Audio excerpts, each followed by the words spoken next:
Everyone. Hello, everyone. Welcome to the AGM of the Black Country Society this evening on the 18th of March 2024. It's wonderful that you've been able to join. We've got 40 participants so far. I'm sure others will join as we're going through. The event tonight has really two components. One will be briefly, I trust, to go through the agenda of the AGM and to note various reports. Two reports in particular. There's one from myself as chairman of the Black Country Society. Those who don't know me, my name is Malcolm Dick. And there's the second report, which is from the treasurer, Kathy Knight. I will say, if you have any questions or comments to make about the reports, it will be easiest to feed them through the chat box. For those of you who are familiar with Zoom will know where that is located at the bottom of your screen. And I will certainly deal with the questions as they come up. We're also in a position where we consider elections to the committee and any other matters that you wish to raise. After our AGM, which shouldn't take too long, depends on the questions that we have and the comments that we have, we will have a talk by one of our key members and former committee member, Andrew Homer, who many of you will recognize is part of a Black Country Society dynasty.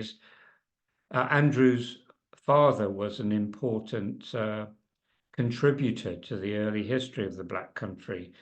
But more about Andrew's significance later, and we will raise the meeting and the features of his talk as Andrew proceeds.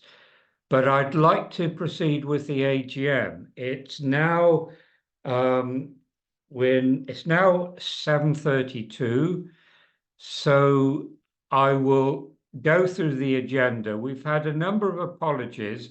I'd like to thank our secretary, Quint Watt, for all the work that he's done in preparing the agenda and preparing this meeting and letting people know. We've received apologies from our president, Graham Wharton, who sent his best wishes for the future of the Black Country Society. You will know Graham from his work at Dudley Museum Service and for his sterling work in ensuring the creation of a UNESCO heritage site locally. We've had apologies from Brendan Clifford, Julie Potts and Esther Asprey, who are members of the committee, and from a couple of membership individuals, Gloria Jenkins and Christine Brown. So thank you to all of those people who have forwarded their apologies to Quint. Thank you. So we'll move forward to the agenda. We have the minutes of the previous AGM, which would have been circulated to you all some time ago, and then again more recently. Are you happy to accept the AGM, the minutes of the AGM, as an acceptable record of last year's meeting? Does anybody have any problems with the previous minutes?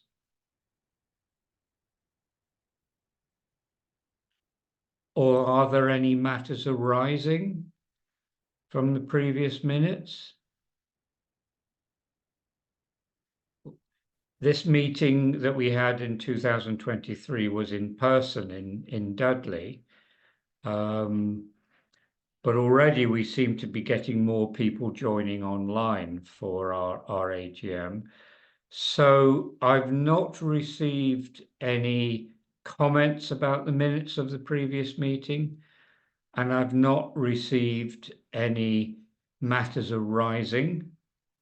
So we will move on to the chairman's annual report.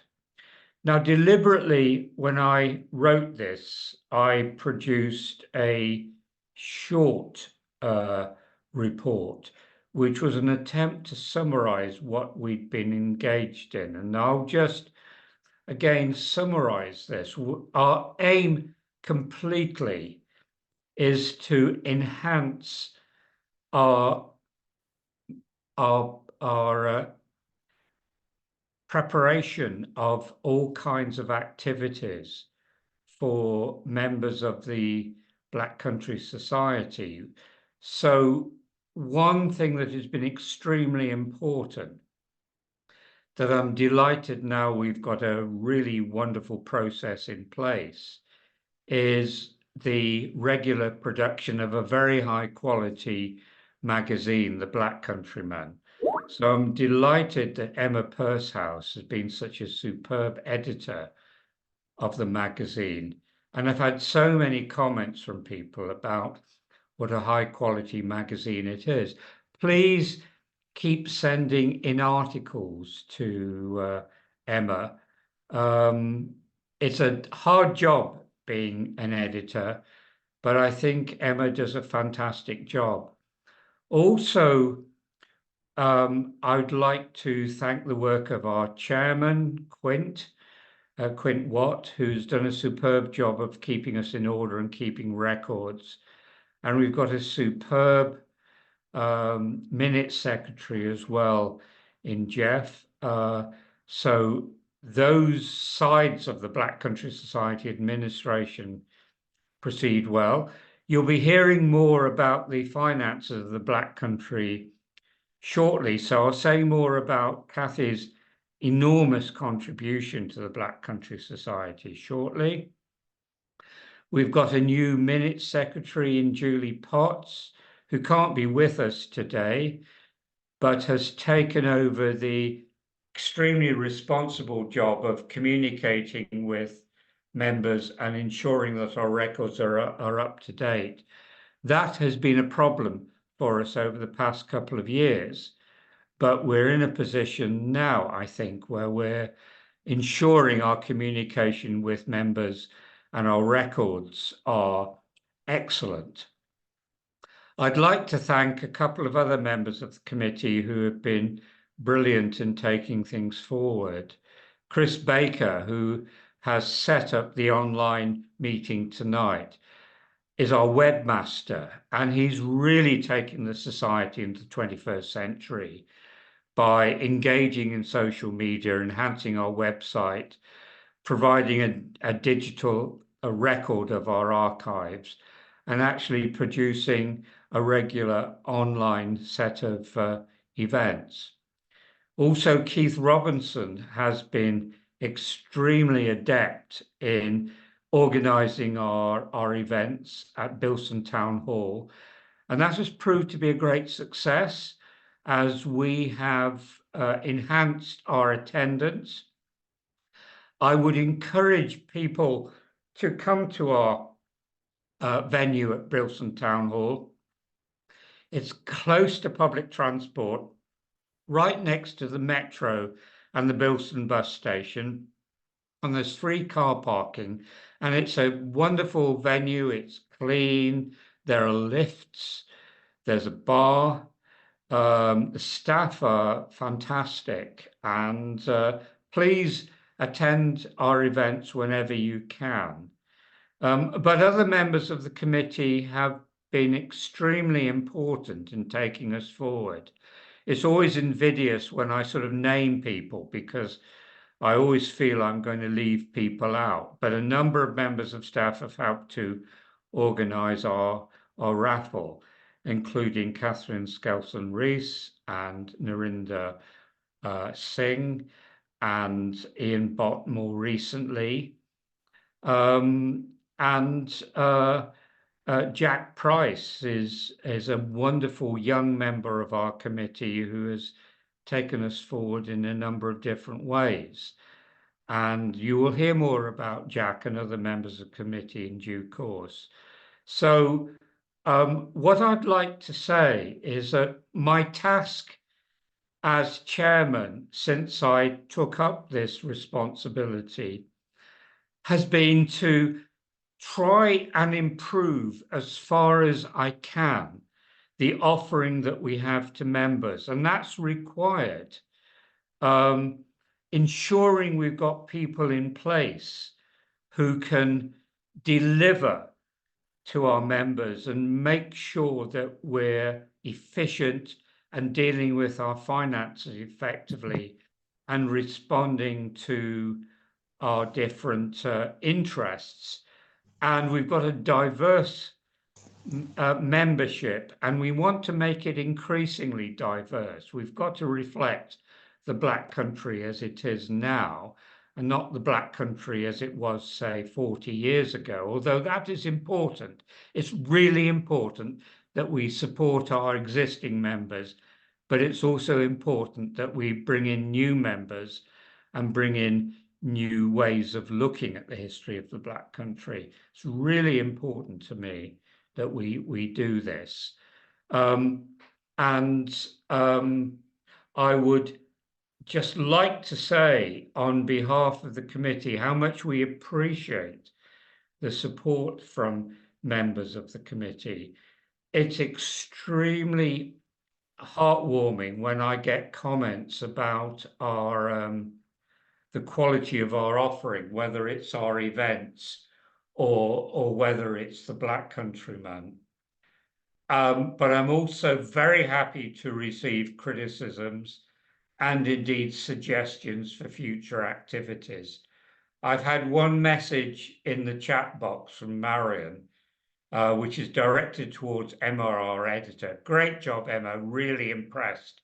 I can echo that, and other people echo that. We've got a wonderful magazine, and many people have said, and this is not a criticism of previous editors, that the magazine is now as good as it ever has been in terms of the breadth, depth, and quality of what we provide for our members. That's so important. It's an expensive activity running this magazine, and it's a time-consuming activity, but maybe we'll come back to that. But unless there are any more questions, we will move on to the Treasurer's annual report. We only need officially to provide 2 reports to members, and the Treasurer's report is very significant. I'd like to thank our relatively new chairman, Kathy Knight, who's done wonders in tracking a very complex history as far as our financial records are concerned, and making sure, really for the first time since I've been chairman, that we've got a substantial and clear annual report. We haven't been able to do this to the same extent recently. If you have any questions that you want to pose to Kathy, either myself or Quint or Kathy will answer them. But Kathy's also very happy to respond to questions over time, by email. So, Kathy, if I can go over to you. Just unmute myself. So, hello everyone. I would like to start, obviously, I'm going to really read my report to you. And I'd like to start by saying that it is hopefully somewhat different to what it was last year. The accounts, of course, do form part of this report. Last year, obviously, was very, very difficult. Even to create a report last year was very difficult. And I did speak of those difficulties. And there are still presently issues to resolve. Obviously, we didn't have the accounts for 2022. those were finally obtained from the Society's previous treasurer during the latter part of 2023. I had been unable to actually produce the 2023 accounts because I couldn't, I had nothing to start from really, and to make sure that they were accurate. So once I'd got those 2022 accounts, I was then able to finalise the 2023 accounts. And those financial statements were prepared then by ADB Accounts. We did have in 2023 two substantial legacies, which really bolstered up our coffers, and it enabled us to buy a camera and associated equipment, and also to invest in other projects in 2023 and also going forward into this year as well. However, we did have some issues with the membership. I don't think it's probably a secret by now that obviously some people actually wasn't paying the new rate of membership. Basically, I think that some standing orders had not been renewed or they hadn't been updated for some time. And as Malcolm has said, we now have a new membership secretary, and she's obviously starting to do a really good job. There's been a lot to sort out, and it is happily resolved, but the outcome of all of this probably won't be apparent for the next 12 months. You will be able to see by last year's annual accounts that membership was under £8,000. And if you think about that, we had over 1,000 members, and if 1,000 members all paid obviously £20, that would be £20,000. Some of those memberships are, as I've stated in my report, they're obviously double memberships. So really, we do have a deficit in our accounts, but if we can get our membership under control, if we can be really accurate with our membership and what's being paid, then I think that we will go a long way to resolving the shortfall. And I really do believe that. We obviously, as Malcolm mentioned, we moved to Bilston Town Hall, and that was perhaps a little bit risky because obviously it costs more to hire the hall, but it seems to have attracted more people. There's more members coming, there's more visitors coming to these talks. And I think it really has raised the Black Country Society's profile. And we have had quite a few new members enroll at that venue, which is really, really encouraging. The magazine itself is fantastic. It's a wonderful magazine. Emma does a fantastic job. But it is supported by some advertisers, which unfortunately have declined over the last 18 months. And I feel that if we had someone come forward who could perhaps take over the promotion and get some more advertisers for us, I think that would go a long way to actually helping the magazine's productions costs, which are very expensive.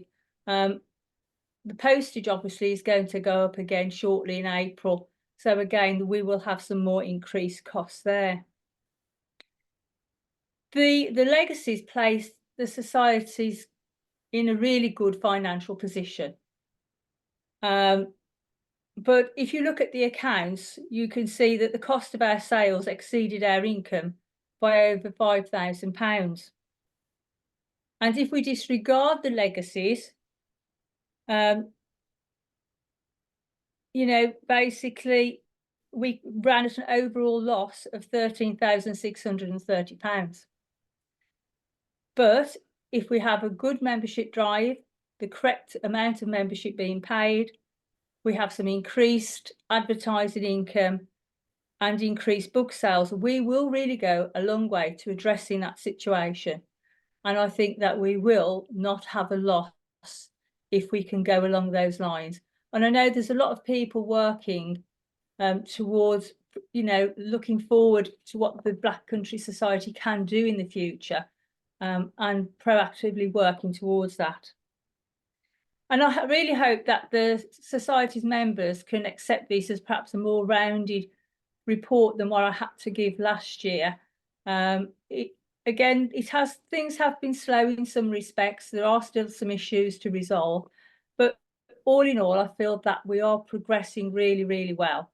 And I feel far more in control of our finances, certainly than what I did last year, when I felt I was floundering at times because things were so difficult. But I do feel very, very positive with our finances now, and that we can go forward and look forward to the future with some excellent projects that are in the pipeline. So thank you very much for listening to me.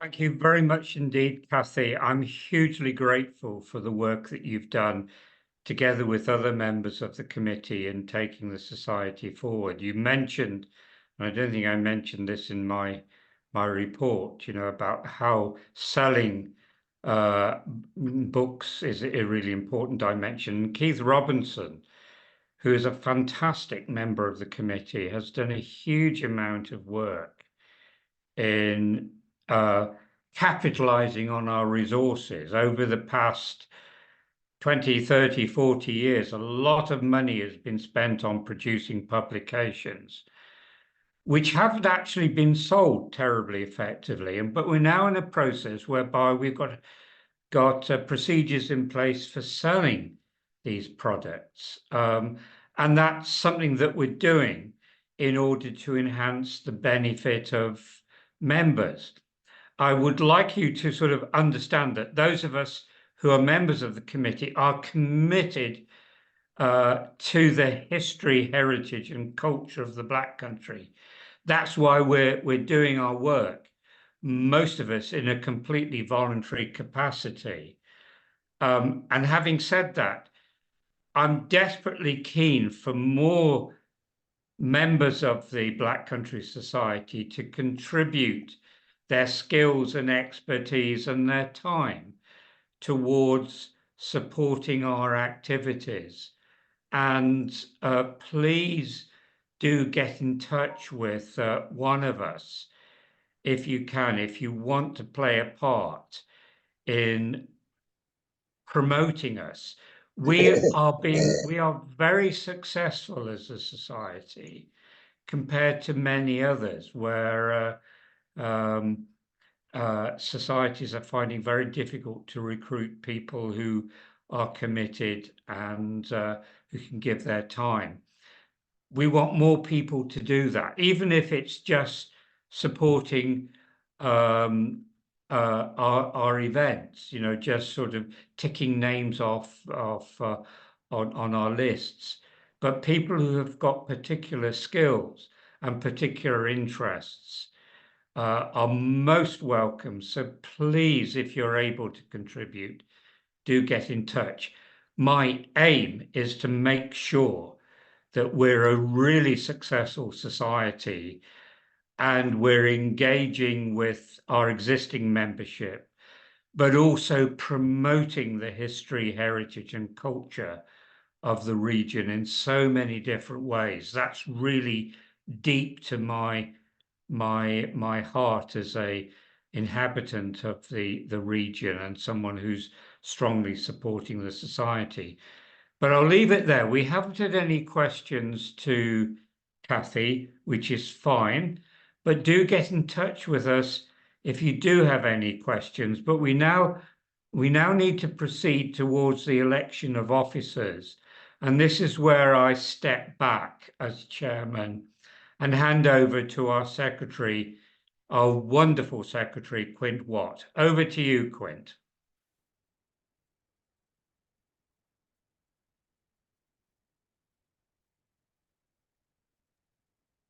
Right, I hope you can all hear me now.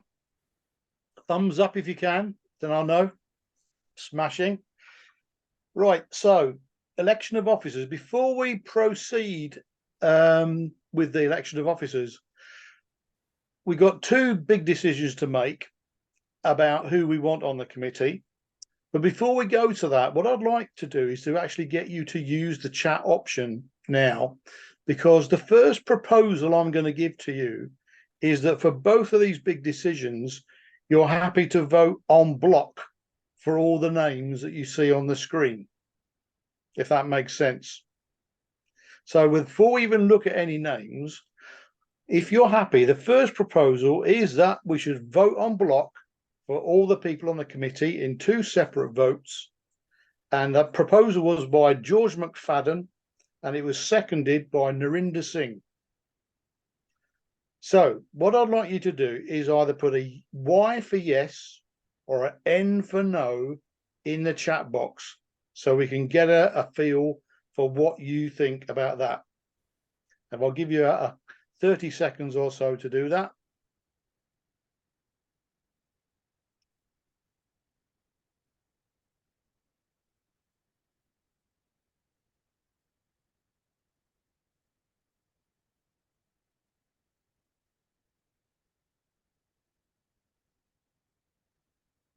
Brilliant. Well, I'm watching the results coming in. It's like Saturday afternoon at 5 o'clock, ready for sports report. And I think it's a universal yes to that first proposal. So thank you very much. So we can now go on and look at the first tranche of officers. This is what we might call the executive committee. These are the people who've been nominated for each of those positions. Chairman, Malcolm to continue. Vice Chairman, Keith Robinson to continue. Myself as Secretary. Kathy as Treasurer. Chris as Digital and Stock Officer. Julie Potts, our new Membership Secretary. And Emma Purshouse. So if you're happy to vote for all those people, could you now put another Y for yes in the chat box?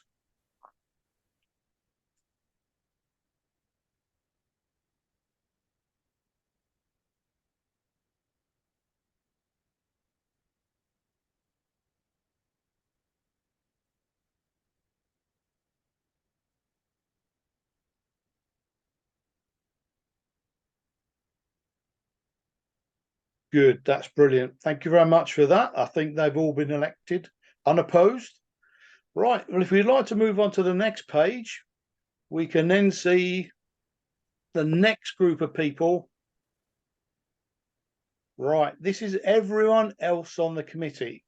And you can see here that the people at the top 5, have all got specific responsibilities. Dave Galley, guided walks and visits. George, digital and media. Narinder, community development, and Ian Bott, the raffle. And Jeff, minutes secretary. They've all got very important roles. And then you can see a list of about 8 other people on the committee who provide ideas and assistance at events. Now then, if you're happy to go with that team of people, once again, can you put a Y in the chat box now?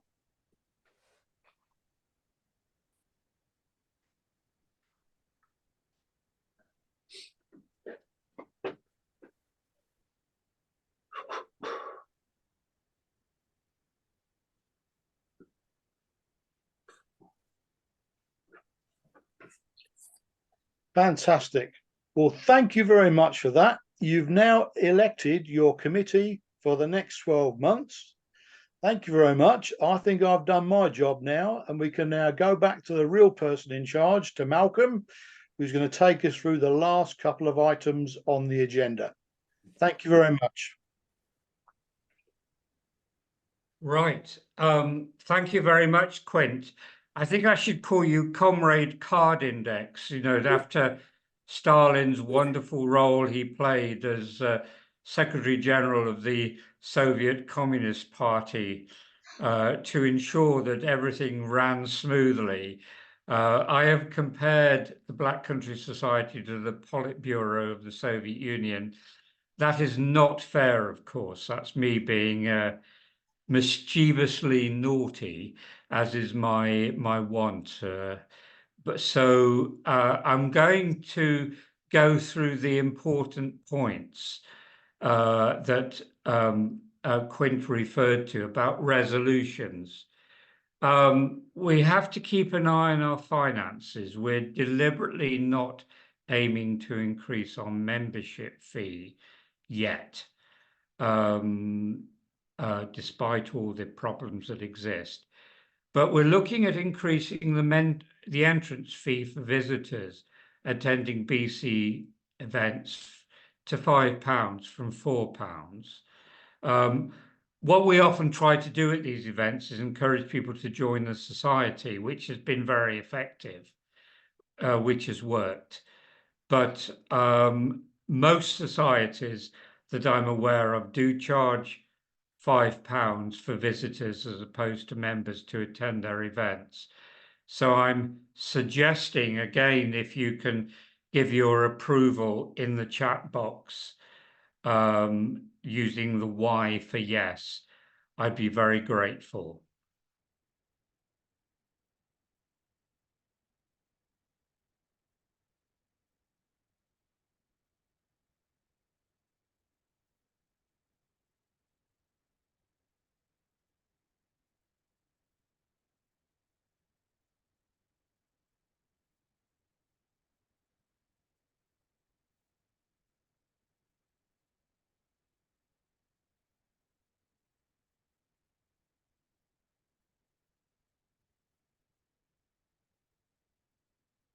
Thank you very much. I think we've had a large number of individuals saying yes.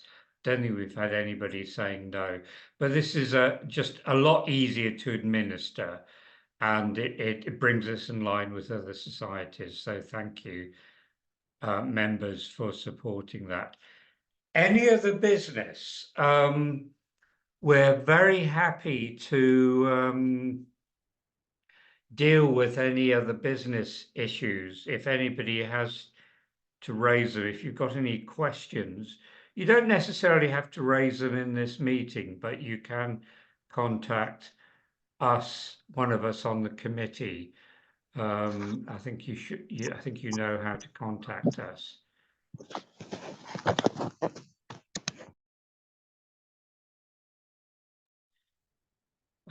I've been muted, but I've unmuted myself. Are there any, is there any other business that people want to raise?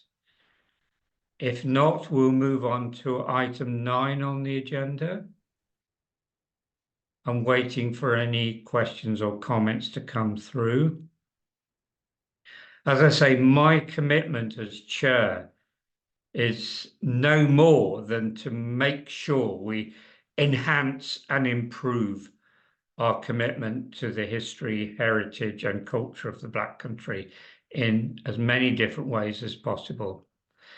Item 9 is the reaffirmation of our president, which is Graham Wharton, who has done a sterling job in leading the team to create the UNESCO Park in the Black Country, which is a wonderful activity to raise our profile.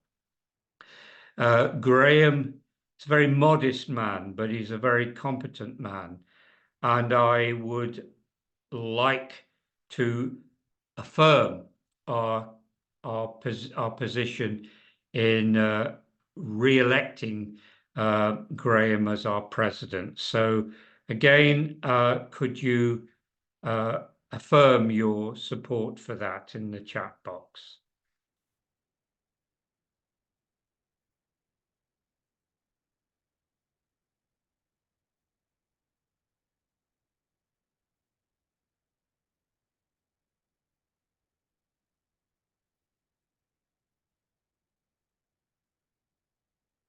Thank you so much, everyone. Again, we've had a large number of people giving their assertion to that. Graham is a wonderful person to have as our chairman, and we will continue to work with him on Black Country history, heritage, and culture. Right, we now move on to the next item for the AGM, which is our presentation. And as I've said before, this is a presentation by Andrew Homer, who has written extensively on the history of the Black Country.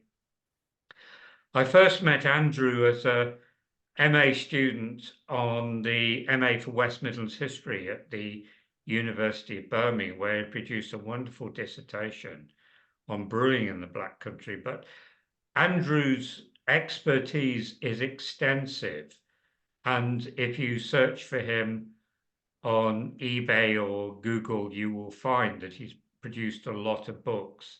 And he's talking to us today about Black Country ghosts and hauntings, haunted highways. Andrew, over to you. Thank you so much for your work that you've done on behalf of the Black Country Society. It's hugely appreciated. Oh, thank you, Malcolm. Thank you so much. Let me just share the screen.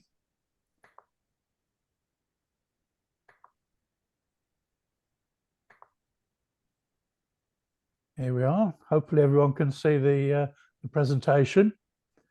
If I could ask people if they wouldn't mind to keep the microphones muted, if you don't mind. Any comments or questions, anything else, if you can use the chat, and then I'll take any questions at the end.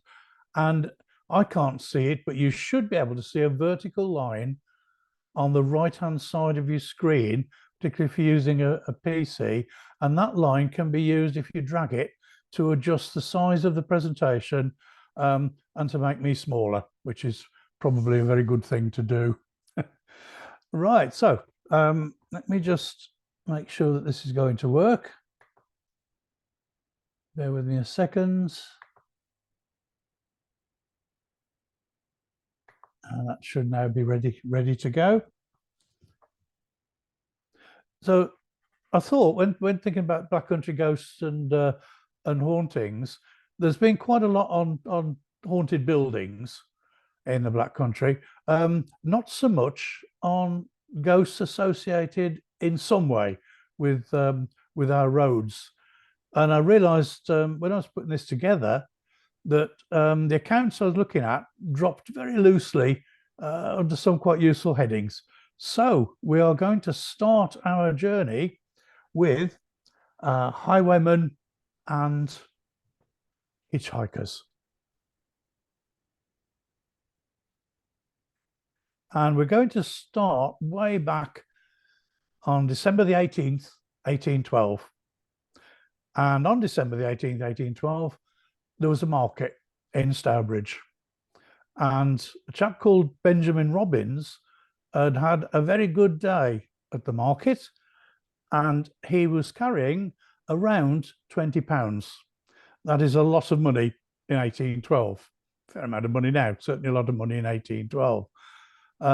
And because it was a market day, he was also reasonably dressed up, and he got his rather fine silver pocket watch with him.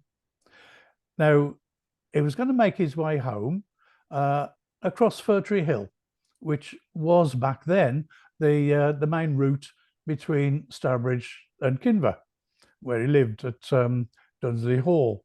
But before doing so, he decided to have a drink in one of the local hostelries in Stourbridge, which he did. He didn't realise at that point that someone else had noticed what a good day he'd had at the market.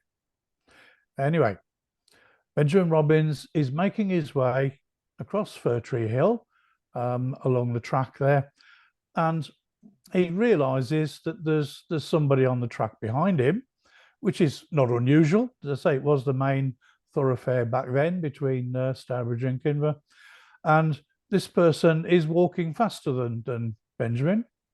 So he assumes that at some point this person's going to catch up with him, and they'll exchange a few words of greeting or whatever.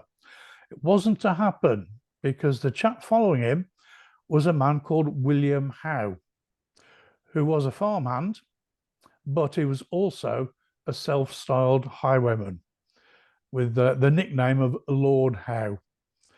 He'd got the clothes, he'd got the hat, he'd got a couple of old pistols. Unfortunately, he couldn't afford a horse, so he was very much a highwayman on foot. Now, William Howe had only two things on his mind. One was robbery, and it turned out the other was murder. So he approached approached Benjamin Robbins from behind. Benjamin Robbins was not expecting anything, as I say, apart from a few words with this chap, and he gets shot in the back with one of the pistols. Obviously falls to the ground. He's robbed of his silver pocket watch, and also the £20. Now, Benjamin Robbins is a strong man. He's not killed. He manages to crawl the remaining half a mile or so to his home, which was Dunsley Hall. Nowadays, a hotel, I believe. That was his home. He manages to crawl there. And as soon as he gets there, two doctors are called. Basically, Benjamin Robbins hovers between life and death, and he eventually dies of his wound on December the 28th in 1812. But before he dies, he gives a very good account of what happened to him on Fir Tree Hill. Now, this caused absolute outrage in Stourbridge, that something so awful should have happened to a gentleman such as Benjamin Robbins.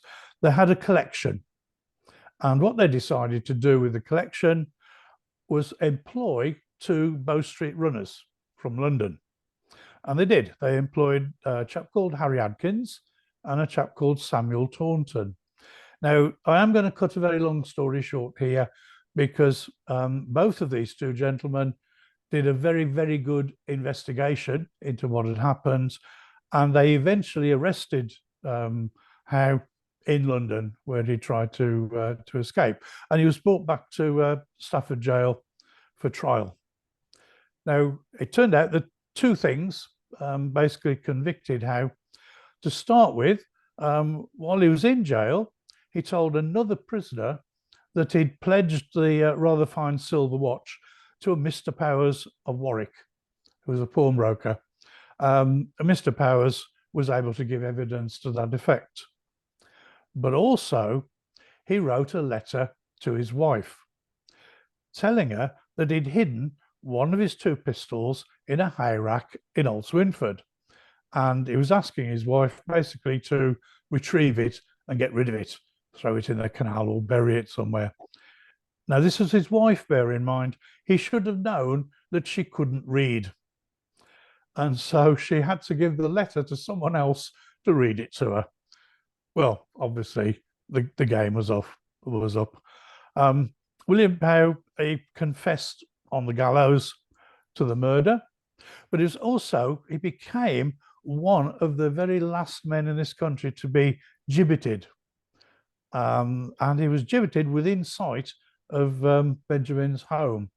Now, gibbeting entailed taking the dead body and putting it in an iron frame and hanging it, usually from a tree, which is what they did. The idea being that would serve as a great deterrent to anyone else thinking of doing the same sort of crime. Well, that didn't really work, because the first weekend that William Howe was gibbeted on Fir Tree Hill, a local paper, now this might be an exaggeration, but a local paper reported that 40,000 people turned up to see it, and that there was a great carnival atmosphere about the whole thing. As I say, there might have been a bit of exaggeration there with the 40,000 people, but it did seem to be a bit of a carnival atmosphere. Now, as far as we know, the body was hanging there for 18 months. One of the windows in Dunsley Hall was actually bricked up because the family there didn't want to see William Howe hanging there. We're not sure what happened to it after 18 months. One story has it that a local doctor collected it. Unlikely, the bones would not have been in very good condition after 18 months. Another story has it that some local people cut him down, buried what was left of William Howe with a knife pushed through his rib cage where his heart would have been. The idea being that it would keep his unquiet spirit in the ground where it belonged. Well, apparently that didn't work either, because there started to be lots of strange happenings along Fir Tree Hill. Now we're going to jump to 1872 here, because a chap who described himself in the newspaper as a gentleman sent a very detailed report into the paper, which was picked up by something called the Illustrated London News, Illustrated Police News. And it was a very detailed report as to what had happened to him along Fir Tree Hill. And basically, he said he was walking back from Stourbridge towards Kinver, and in front of him, all of a sudden, the ghost of William Howe appears, and the ghost refuses to let this gentleman past. And so he's there. The gentleman is holding quite a stout staff, so he decides the best thing to do is to lash out with the staff. Well, of course, William Howe is a ghost, so lashing out with the staff, all that achieved was that the gentleman knocked himself off his feet and ended up in the ditch by the side of the road. And apparently, so he said, William Howe hovered over him for a period of time until the sun was starting to come up, and then with a lot of laughter and menacing chuckle, William Howe, fortunately for him, disappeared. And that was the story that he'd come up with. But there were others. There were stories of people saying that they were hearing chains rattling and all sorts of weird goings on, figures being seen along what was now called Gibbet Lane. If you hadn't have already guessed, if you know the area that Fir Tree Hill became Gibbet Lane.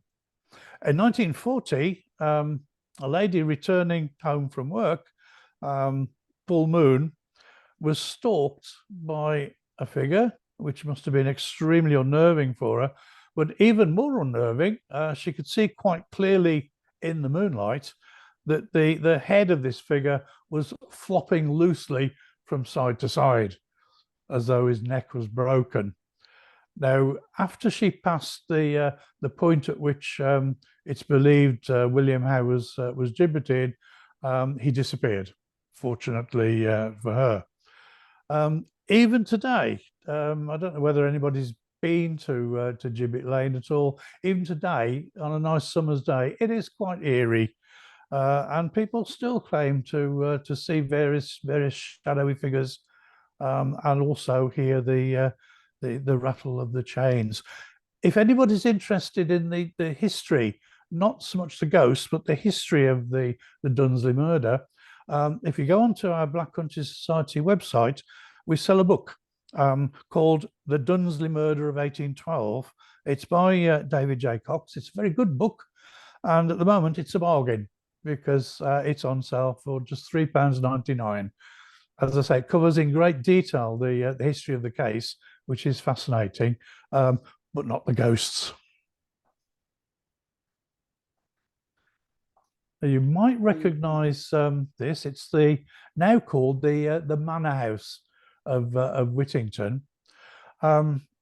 There's very often some confusion between William Howe, who called himself a highwayman, but perhaps wasn't really, and a chap called Captain Kitson, who by all accounts was a highwayman, and his ghost is said to haunt the stretch of road between the Whittington there and the traffic lights at Staunton. People who know the area will know that still as the Stew Pony, although the Stew Pony itself disappeared many years ago. Lots of reports of motorists driving down there and seeing a rider riding along the side of the road or riding in the fields, appearing to be a highwayman.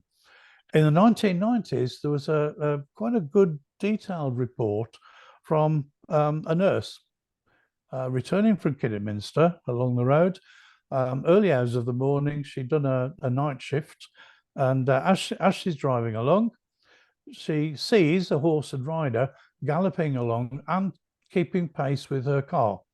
Perhaps she wasn't driving too fast, and he's in the fields to her left. And as she drives along, all of a sudden, the horse and rider leap over the hedge straight in front of her car. She slams the brakes on, slews into the side of the road, assuming there's been a collision with this horse and rider. Well, she gets out to eventually to have a look, see what's happened. Well, there's no sign of the horse, no sign of the rider. The road is completely deserted. Now, she's very perturbed by this, and the following morning she goes into the local police station to report the whole thing. And she's absolutely adamant that the rider of the horse that jumped in front of her car was wearing a tricorn hat and was also carrying a pistol. There's no record of what the desk officer made of her story in the police station. And there we are. That's the Kidderminster Road where the figure has been seen. Now we're moving on to a modern story, really. It goes back to the year 2000, and it's one that I personally collected. It has been published by myself on a number of occasions since I collected it. It's an interesting story because I was able to interview in great detail the witness, and it was actually somebody that I knew. It was a chap who was working for Dudley College at the time. He was a lecturer in the construction department, and I was working as a lecturer at the time at the college. A chap called Stuart, and his hobby was driving coaches. He'd been a coach driver before he became a lecturer, and he'd kept his PSV license going, and particularly at weekends he would drive a coach basically as a hobby, and he'd drive the coach for a coach company that was situated in Lower Gornal at the time. Now, on this one occasion, it's October, and he's been employed to take a group of pensioners. It's a pensioners club, and he's going to take them to Bridge North, where they've got a meal booked, and they were going to spend a few hours there. It's a dark night in October. It's a weekend night, and he takes them over to Bridge North, and he decides that rather than sit around for a few hours while they have their meal, he enjoys driving the coach anyway. He decides that he's going to drive the coach back to the office in Lower Gornal, have a cup of coffee or whatever, and then go out and pick the pensioners group up later. So he's driving back, and he passes the wheel at Worfield, which some of you may know. I believe it's been reopened. It was shut for quite a while. So he passes the wheel at Worfield, and in his headlights he picks up a man.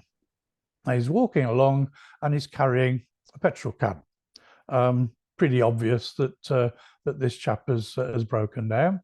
So Stuart pulls the coach into a lay-by that's situated just a bit further on than the wheel, and opens the door on the passenger side. And this chap's there with his petrol can. Quite clearly, he's broken down. And Stuart asks him if he'd like a lift along the road. The chap's very grateful to Stuart, and he gets into the coach and he sits down on the courier's seat. The lights are off in the coach at the back, but Stuart's got a light on at the front. And this chap's extremely grateful that Stuart's taken the trouble to stop, pick him up. Stuart gets a whiff of petrol from the petrol can, and before he turns the lights off at the front, he gets a good view of this chap. In Stuart's description, he said that this chap was wearing a wide lapel shirt, He got bell-bottom trousers and an ear-length George Best style of haircut. Stuart said he looked as though he was dressed for some sort of 1970s revival night. Other than that, conversation's perfectly normal. They drive off. It turns out that that this chap was returning home from work in his sports car. He said he got a TR8 Triumph TR8 sports car, which was his pride and joy, and he'd been driving along the Rabbit Run from Bridgenorth towards Telford, and he'd simply run out of petrol. Now they make their way up to the Royal Oak at Rudge Heath, which I believe is now a restaurant. I'm not sure. I haven't been there for a while. And Stuart asks the chap where his car is, because obviously the Rabbit Run is both left and right on the island. And it turns out that the car's parked to the right. And so Stuart said, "Oh well, that's the way I'm going. I'll drop you off." So they reach the signpost at Tinker's Castle, which is where the chap said his car was parked. And sure enough, Stuart drives the coach up. He can see on the right-hand side a rather nice-looking sports car.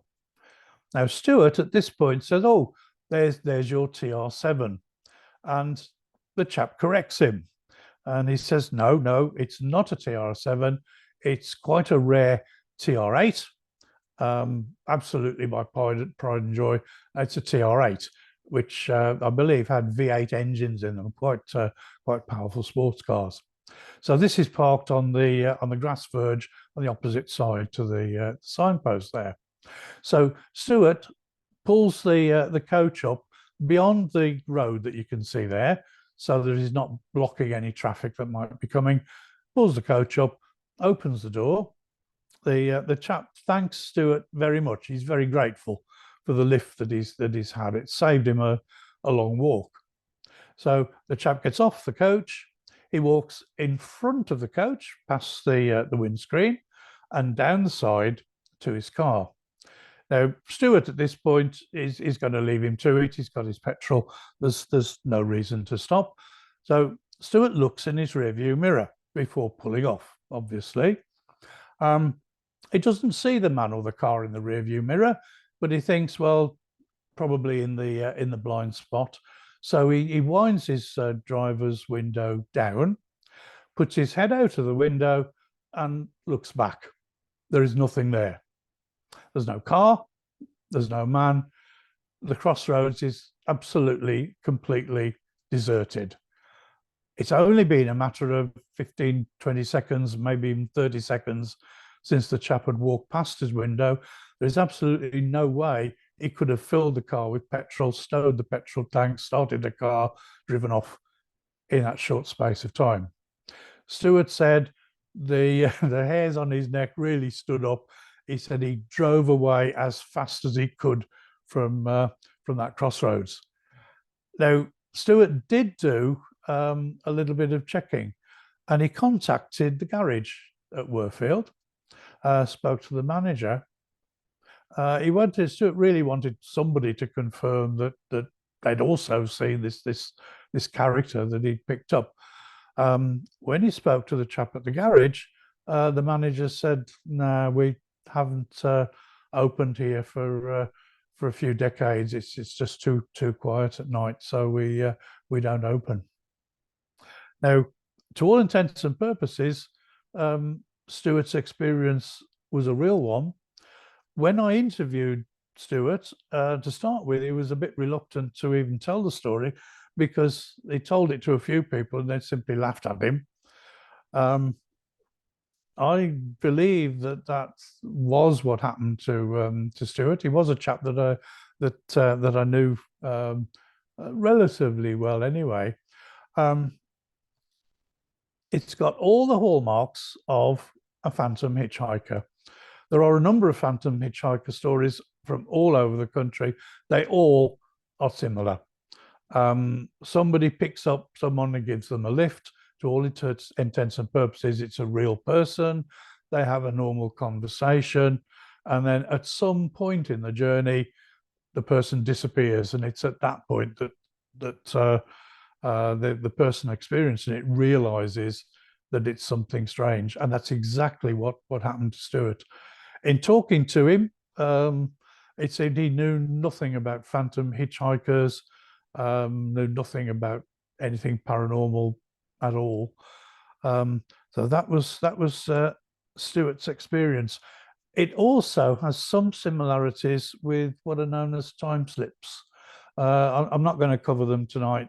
As far as I know, there aren't any documented ones from the Black Country, but time slips are interesting, where people appear temporarily to go back to another time and then return. But as I say, that's maybe for another time. Now, I'm going to move on to roadside apparitions. Some of you might recognize where this is. It's the A456 Hagley Road, and we've got the badges set there on the right-hand side. Used to be called the Gypsy's Tent, if anybody remembers it. It's associated with story of Bella and the Witch Elm, which is a World War II, basically most likely a murder story, murder mystery. Obviously not going to cover that tonight, but an interesting story in its own right. But the A456 often appears in various lists of sort of top 10 most haunted roads in the country, believe it or not. There have been a lot of reports from the A456, from how the road where the island is at Halzowen, from there up to the Badgers set, people seeing all sorts of things. For example, people have seen a little girl dressed in Victorian clothes, standing either at the side of the road or in the centre reservation. They drive past, they look in the mirror, then she's gone. People have seen all sorts of shadowy figures. Even worse, people think that they've run somebody over in some sort of accident, and it turns out that they haven't. And on one occasion, we had a really good witness who was a police officer. He'd been on night duty in Birmingham, and he was returning home along the A456, and as he's approaching the Gypsy's Tent, as it was then, he sees a chap dressed in a Cavalier uniform crossing the road from the side of the pub, crossing to the central reservation. Now, he immediately thinks that there must have been some sort of fancy dress party on at the Badgers set, and this chap simply on his way home. So the officer's approaching. This chap's walking, got quite a clear view of him, or very clear view of him. He's walking into the central reservation, but he doesn't stop. He walks straight in front of the officer's car. Now, reactions kick in. The officer slams his brakes on with such force, and this is before the days of ABS, such force that his car slews round, and he ends up facing the direction that he'd come in. And as you can imagine, he's in a bit of a state of shock. He's quite convinced the speed he was going, he's killed somebody. So he gets out of the car. The first thing he realizes is there's no damage to his car. The second thing he realizes is that there's no sign of anybody either. No sign of the man, no sign of the Cavalier, nowhere he could have gone. The road is completely deserted. And realized also later on that there was no sound of any bang there. Now, a little bit further along the A456, we've got the War Memorial, Hagley War Memorial. It's a war memorial. Initially, it was built in 1922, dedicated in 1922 to soldiers, local men killed in the First World War. If anybody knows the area, you may recall that there was a police station on the right-hand side of the Hagley Road. It's not a police station anymore. The last time I was in the area, it seemed to have turned into some sort of day nursery.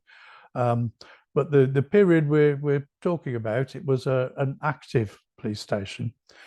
Now, I'm very fortunate in having quite a number of stories that I've actually got from the police. A very good friend of mine is a retired Stourbridge police officer, and he had and still has a great interest in collecting these stories, as I do. And because of his interest, officers would be quite happy to give their stories to Steve for him to collect them. And this is one of those collected stories. And I'm quite interested in stories from the police because they're out and about at all times of day and night, and they're also trained observers.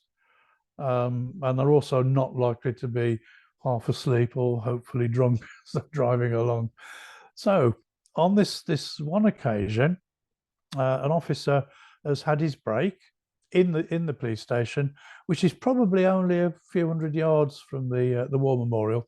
It's on the island of the A456. One road leads off towards Hagley, the other one to Kidderminster. So he's had his break. He's on his own. He gets in his Panda car, and he's due to be patrolling Hagley. So he makes his way around the island. Now, as he's passing the War Memorial, he sees a small group of soldiers.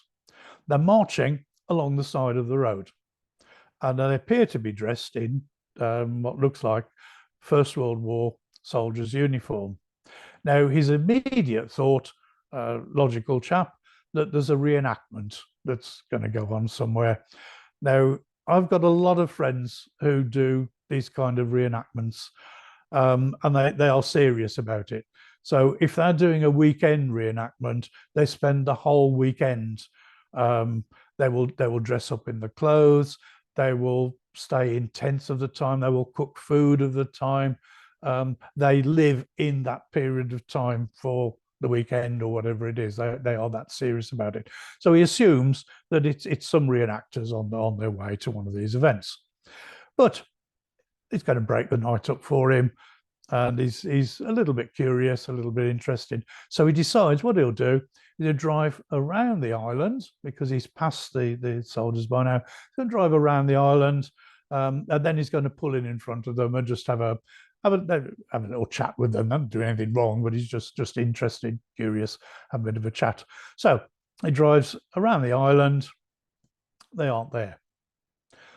There's absolutely no sign of them whatsoever. There's nowhere they could have gone. He does a search of the area. They have simply disappeared. He went straight back to the police station and had another very, very strong cup of coffee and steadied his nerves.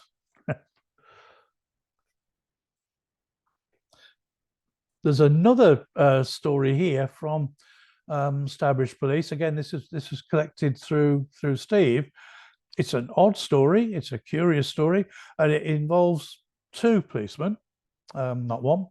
They're on patrol, and as some of you might recognise there, those are the gates to Mary Stevens Park. The officers are on a late shift. They've just got onto the island, right there, and coming from the direction of Mary Stevens Park towards excuse me, Heath Street is an old man, but he's not walking, he's not on a bicycle, he's floating just above the ground, and he's heading off towards Heath Street. Obviously, this officer is absolutely amazed. They follow him in the car onto Heath Street, and they see him basically floating down Heath Street. He gets halfway down to Heath Street, and then he just disappears. He's gone. The officers, obviously, they pull up the car, they mount a search.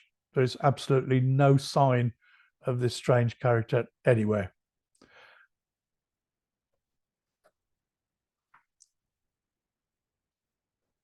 Now, this is as it says there, Oldnall Road in Woolliscote, and nearby Foxcote Lane. It's actually not far from the A456.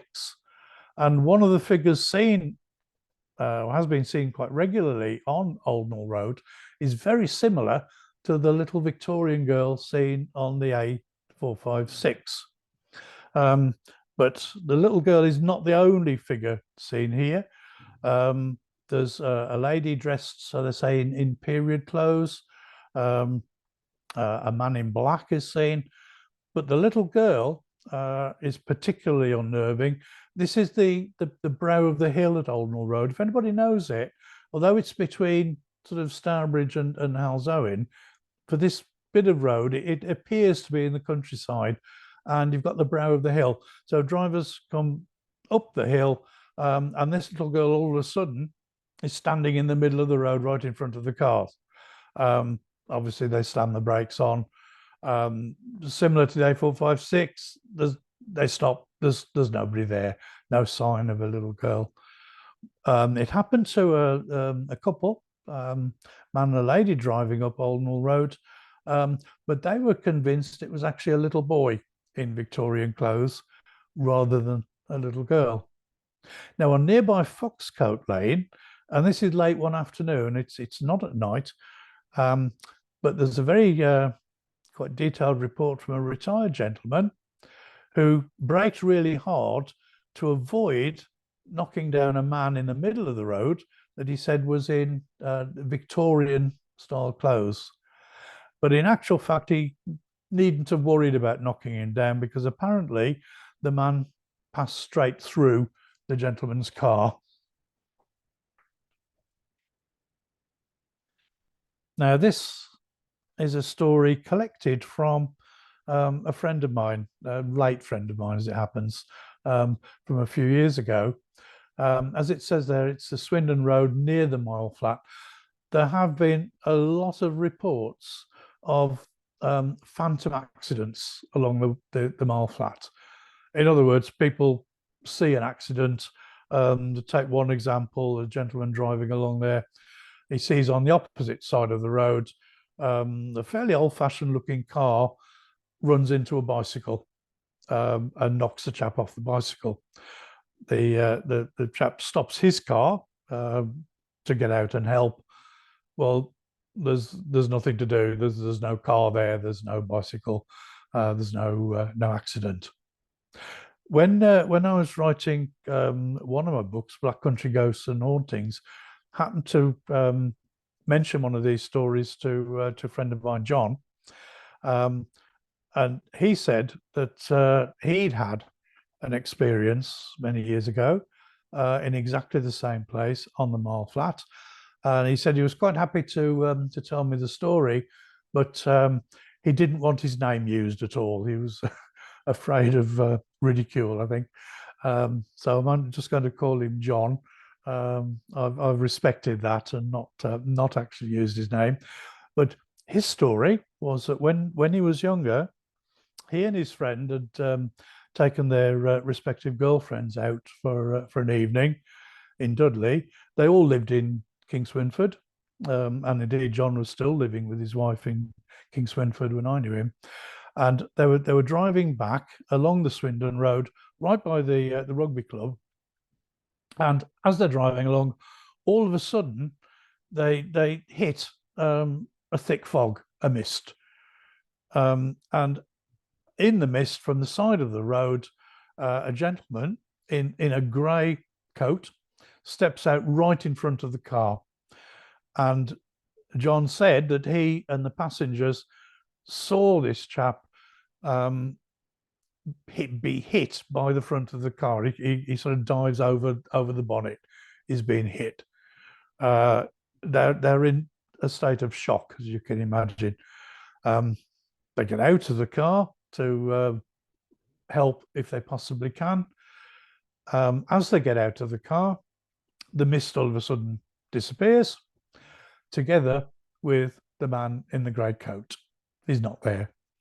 No damage to the car, no sign of the chap in the grey coat, and really nowhere he could have gone. and that was John's story.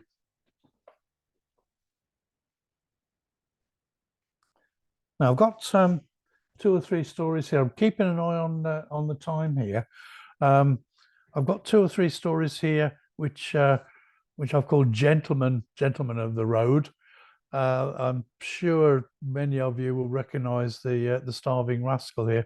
It only changed its name to the Starving Rascal in 1974. Prior to that, it was called the Dudley Arms. And the story around the Starving Rascal, the Victorian story, and it's a beggar who turns up, and basically it's a harsh winter. He turns up, he's asking for a little bit of food, perhaps something to drink, perhaps a few minutes to warm himself by the fire. The landlord's having none of it, throws the beggar out into the snow, and the beggar basically stays the night on the step outside the pub. He's found the following morning, very close to death, but he places a curse on the pub before he dies. And the curse is basically that his spirit would haunt it. And since then, the figure of an old man's been seen in and around the pub, particularly in the area of the toilets, apparently. Also, the beer glasses will swing in the pub for no apparent reason. But also, and be careful of this if you go and have a drink in the Starving Rascal, customers have put their they usually put their pint on the table, and they've seen a hand reach out as if to pinch it, and then they look to see whose hand it belongs to, and there's nobody there, and the hand isn't there either. A very similar gentleman of the road story. I know it's strictly speaking not Black Country, but it's not a million miles away. The Cat at Enville.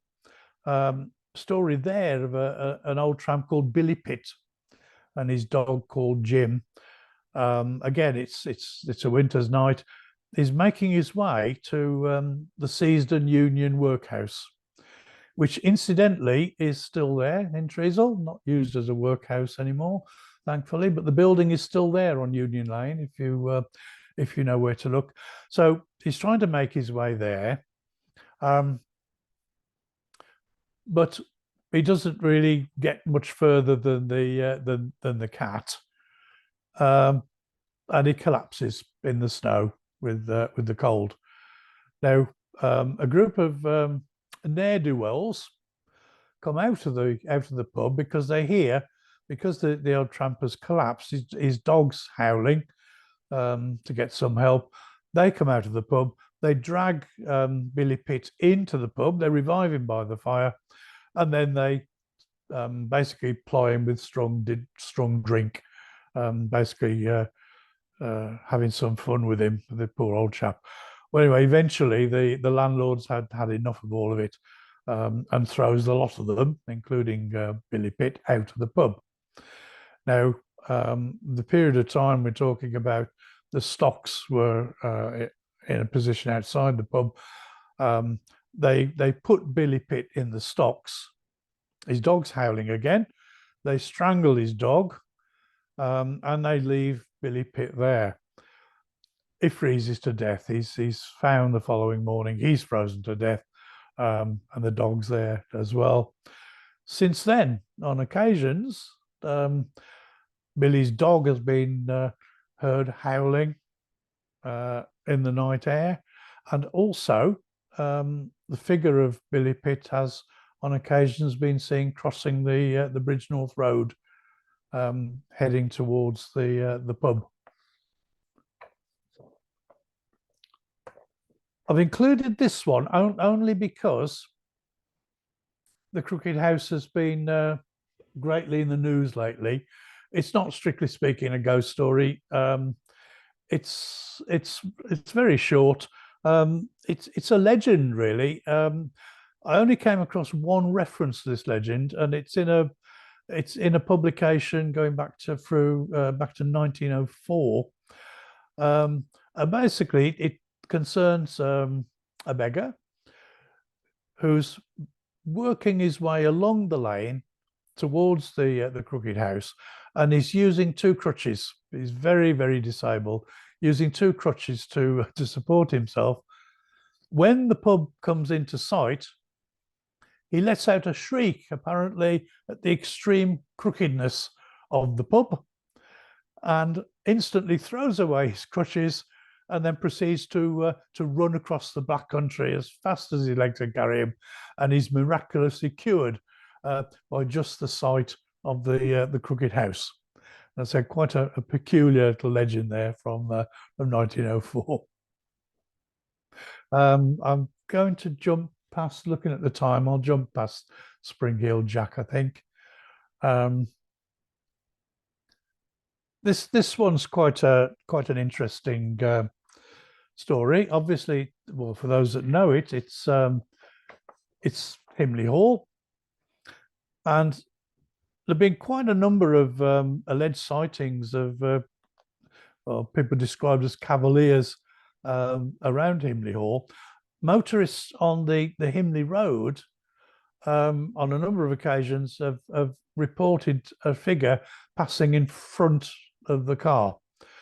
On one occasion, a secretary, Diane Johnson, was making her way back from work in Stourbridge, heading back up towards Sedgley, driving a car along the Himley Road, just by where the Himley Hall is, and a figure runs in front of her car, and the figure is wearing what she describes as cavalier style boots, runs across in front and simply disappears.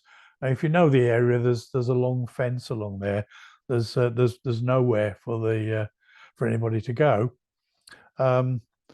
So we don't know, obviously, where the figure went. But interestingly, I did know that there were reports of a cavalier type figure seen in the grounds of Himley Hall at night. Now, you might be wondering what people will be doing in the grounds of Himley Hall at night. Well, the great pool there are a certain number, a very small number of all-night fishing licenses. Apparently, they're almost impossible to get your hands on. You practically have to wait for somebody to pass away and be on a very long list to get one of these things. But on occasions, one or two of the fishermen have reported seeing what appears to be some sort of soldier moving about around by the lake there. Whilst I was doing some research for a history book, not a ghost book, but a history book, I came across an interesting document called Richard Simmons' Diary of the Marches of the Royal Army. And he accompanied the army of Charles I, which camped for one night on the 16th of May, 1645, in the grounds of Himley, well, Manor House as it was then, before the hall was built. They camped there for one night. And in this diary, Richard Simmons reports that one soldier was hanged for mutiny. Apparently, he tried to desert while they were camped at Himley. He was captured, trying to get away. Justice was very, very swift in those days, and he was hung from a tree in the grounds before the army departed. And it's his unquiet spirit that's said to still wander the grounds at night.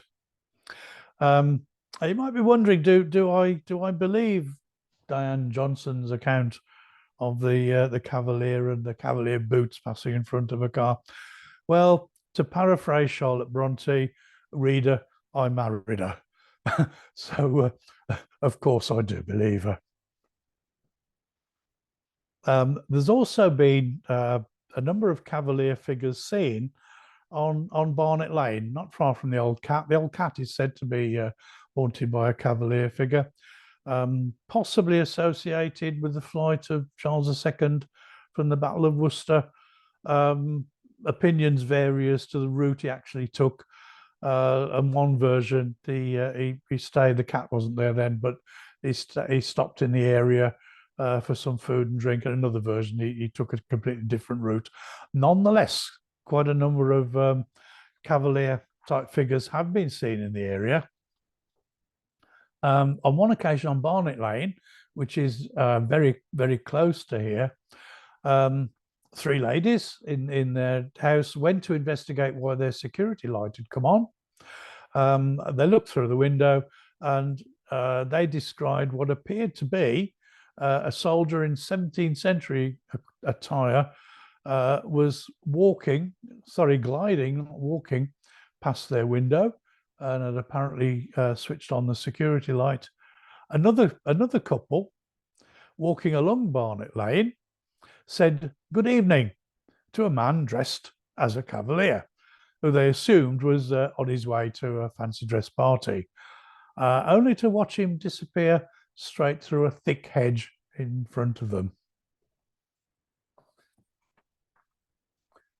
Moseley Old Hall here, said to be haunted by a lady in the chapel, but on the outside, people have had the experience of hearing what they describe. I don't know how they know they're Scottish soldiers, but maybe they hear the accents. I don't know. People say that they've heard a troop of defeated Scottish soldiers passing along the roadway on the outside. Other people have said that they've felt their presence there. Again, escaping from the Battle of Worcester, and of course it was Moseley Old Hall was one of the places where Charles II hid out. There are a number of stories of white and grey ladies. Although this is Shropshire, again, it's not a million miles from the Black Country, and Madam Pigott is quite a well-known apparition. Wife of Squire Pigott, lived at Chetwynd Hall, which was demolished quite a while ago. Squire Pigott only married Madam Pigott in order to produce the heir and a spare. He spent most of his time drinking, gambling, and frequenting houses of ill repute. Couldn't care less about his wife. She became pregnant with their first child, but there was a complication, and the doctor gave Squire Pigott the choice between saving his wife or saving the baby. He instantly chose the baby. Madam Pigott died, but not before she put a curse on the squire. Unfortunately, her baby fared no better and died very soon after. Her troublesome spirit became quite a problem. She would wander around the grounds of Chetwynd Hall, apparently carrying her baby, weeping and crying. She was also known to sit on the roots of an old tree by the road there and terrify the life out of anyone who passed by.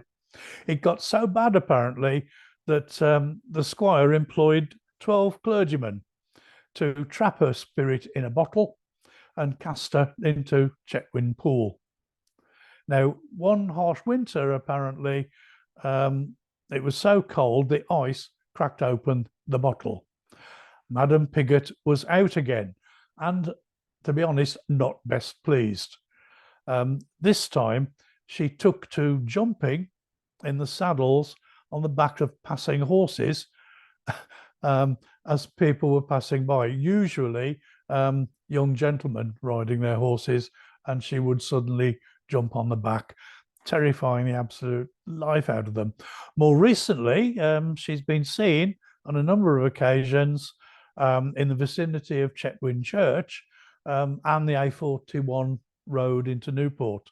When she's usually seen as a figure wearing a white dress and holding a baby, and has been seen wandering forlornly or sitting at the side of the road weeping. Now, she clearly doesn't realise that cars have replaced horses, because she doesn't, unlike jumping on the back of the horses, she doesn't jump into the cars. At least she doesn't yet, that is. over to Bloxwich, Wallington Heath Pool. There used to be a coaching inn here, and also a bit later on, it was became the convent of St Paul of Chartres. Apparently, one stormy night, a coach stopped here carrying a young French lady with quite a valuable roll of silk. In the morning, it was found that she'd been brutally murdered and robbed of her silk. On certain nights, her spirit is apparently still to be seen sitting under a tree by the pool next to the old road.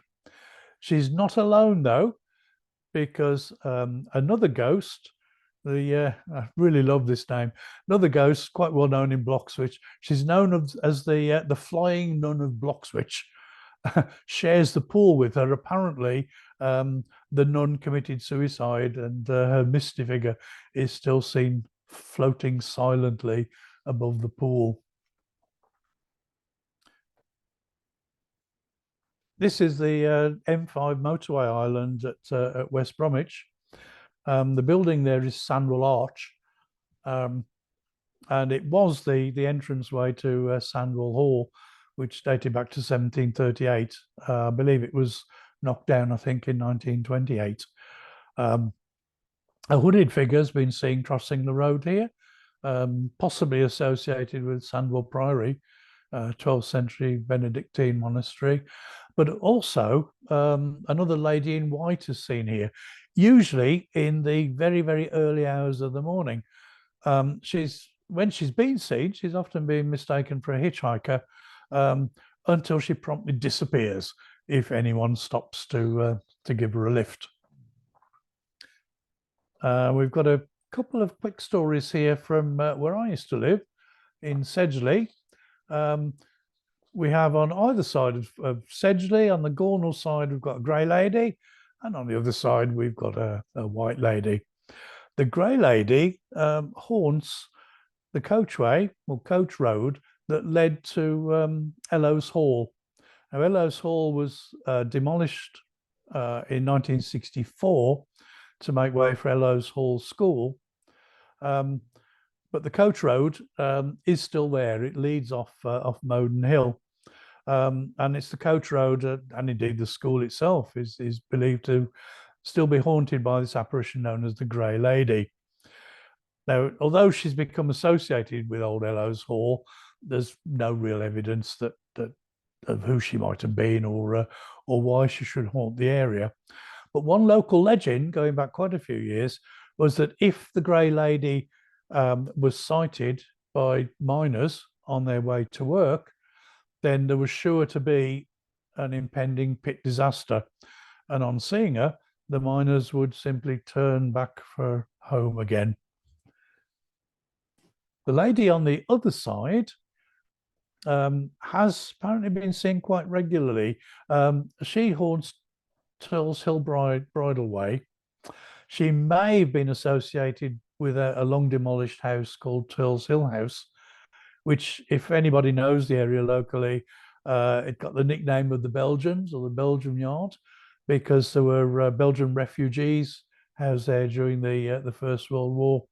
Again, the ghost is associated with the house, supposedly looking either for her deceased sons or a deceased husband. We don't really know. There's no real history of that. But I used to live in Sedgley.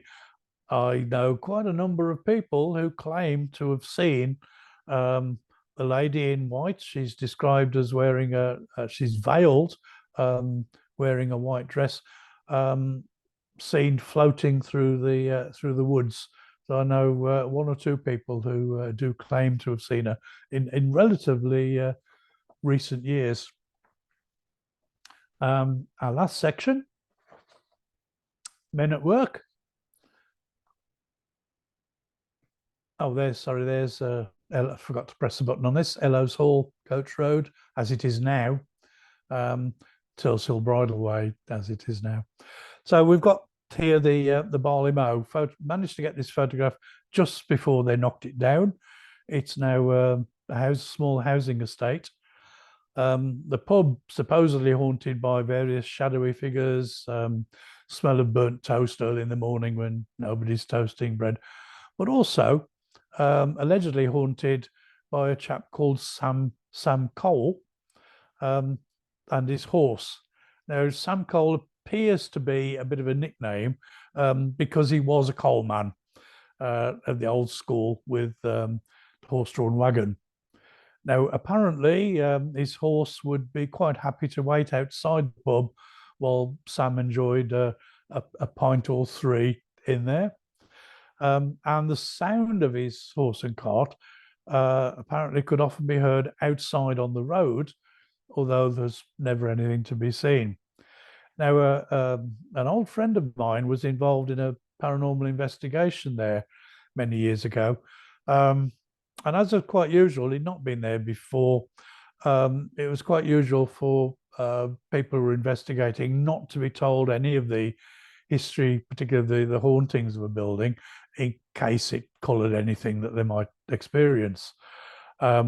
So George knew nothing about this story, and at the end of the night, it was very quiet. Nothing had happened, but George said, well, he said the only thing was, I don't know who it was, but I'd heard this horse and cart go by outside the pub. So goodness knows who that was so early in the morning. Well, who knows? If George had known about the story, perhaps he would have been able to go out and have a look. Green Man entry in Tower Street connects the road where the malt shovel is on Tower Street. There's a man in old-fashioned working clothes, often seen going into the entry.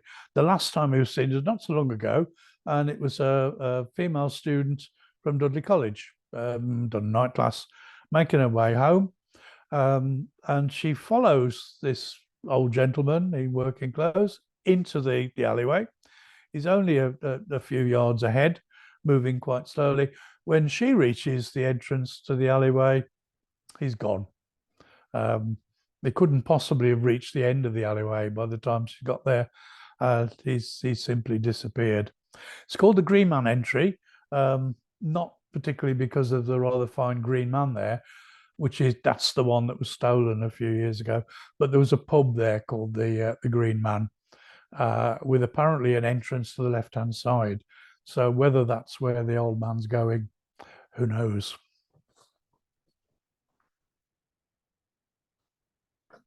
Old Meeting Road in Coseley. Here, there's an old gentleman has been seen only in the early hours of the morning, though, dressed as a coal miner, walking along the road there. The people who see him for a few seconds fleetingly, and then he disappears. But never seen in the evening, only in the morning. Mining was an extremely hazardous occupation. Many men obviously lost their lives underground, so perhaps this is the reason why he's never seen returning from his shift at the pit. So there we are. It's been quite a quick run through. I'm going to finish with a very short story here. Now, to be honest, this one, if I just read it somewhere or somebody that I didn't know had told me, I would have dismissed it as absolute nonsense. It's quite a bizarre story. But I happen to know the person who experienced this. And so it's an odd story. It's Blowers Green Road in Dudley. And this particular chap lived in Netherton, but he was courting a lady in Dudley, a young lady. On this one occasion, he missed the bus home, so he's got to walk. So he's walking down Blowers Green Road, past the Sir Gilbert Claughton School, which I believe has been knocked down now, I think. But the metal railing there is where the school was. As he's walking along, he's aware of somebody walking along diagonally towards him on the opposite side of the railings. And this person is walking quite quickly and is going to intersect because he's walking diagonally. But he doesn't stop at the railings. This person passes straight through, right in front of my friend. He turns to face him for a second or two to look at him. And this is the rather bizarre part of it. He has the face of a pig. Snout, ears, everything, face of a pig. Looks straight at him, turns around and disappears. My friend just turned and ran. He said he didn't even look back to see where this character went. He just ran for home. So pretty bizarre story. So thanks very much for listening.